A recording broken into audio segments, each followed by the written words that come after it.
வெரோனிக்கால் இயேசுவின் முகத்தை துடைக்கிறார். திவ்ய இயேசுவே, உம்மை ஆராதித்து வணங்கி உமக்கு நன்றி என்ற தோத்திரம் செலுத்துகின்றோம். பாரமான சிலுவையை சுமந்து கொண்டு உலகத்தை மீட்டு ரட்சித்தீர். ஆண் குழந்தைகள் கடவுள் கொடுத்த வரம், பெண் குழந்தைகள் கடவுளே வந்த வரம். ஆண் ஒரு அடி எடுத்து வைக்க யோசிப்பான், பெண் துணிந்து முன்வந்து அனைவரையும் யோசிக்க வைப்பாள்.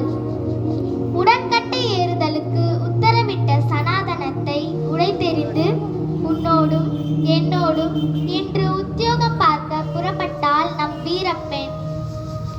ஞானமும் அறிவும் நிறைந்த மன வலிமையோடு ஆணை விட பிரகாசமாய் மிளிர்ந்து நிற்கிறாள் பெண். பெண் புத்தி பின் புத்தி என்பார்கள்.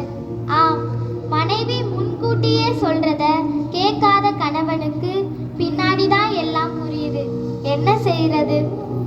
நம் ஈகோவை தள்ளிவிட்டு அவள் என்ன பேசுகிறாள் என்பதை ஒரு நிமிடம் கேட்டுதான் பாருங்க. பெண்கள் முன் உங்கள் வலிமையை காட்டாதீர்கள். அவள் 1000 வழிகளை கடந்து வந்திருக்கிறாள். ஆண்டவர் இங்கு வர அவர் தேர்ந்தெடுத்ததும் ஒரு பெண்தான். ஆதி பெண் பூண்டது அருள் பெண்ணால் மீண்டது.